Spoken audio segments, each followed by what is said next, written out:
The following is a station editorial.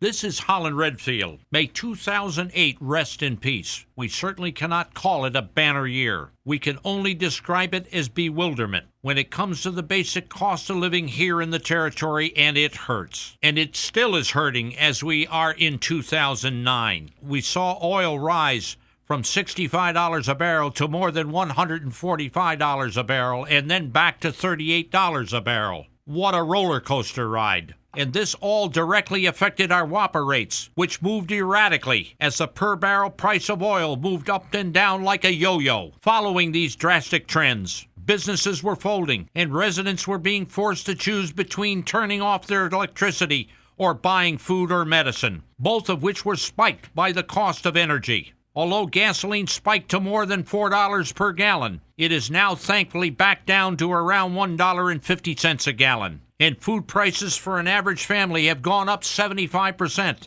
and no hope in sight for immediate reductions. Now we move north to Wall Street. We've gone from a market high of 14,000 to a devastating low of 7,500 points, a fall of almost 50%. Look to the market as it is a barometer. It is an indicator that stormy weather lies ahead. As President Obama stated, it is going to get worse before it gets better. This has also been echoed by Governor John P. DeYoung, who has indicated that the road is going to get bumpier. We have already seen major cutbacks by our airlines of flights planned into the territory. Hotel occupancy has already dropped 29%, and our central government is screaming for sorely needed tax revenues. Well, let's keep hope alive. Hats off to the DeYoung administration, and hats off to the 28th legislature for passing the realigned budget.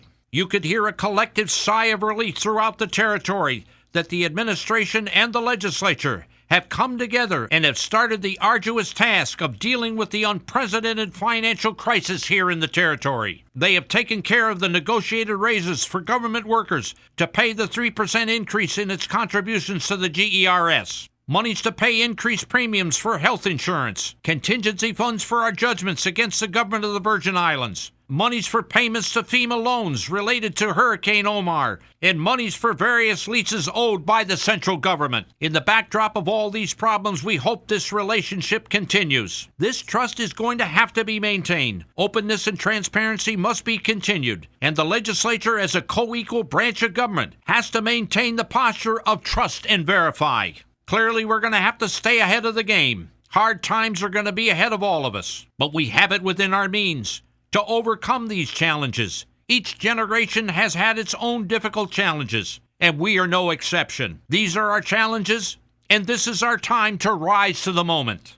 Please email your comments to our editorial department. Our email address is editorial@viradio.com. Please include your name and other contact information.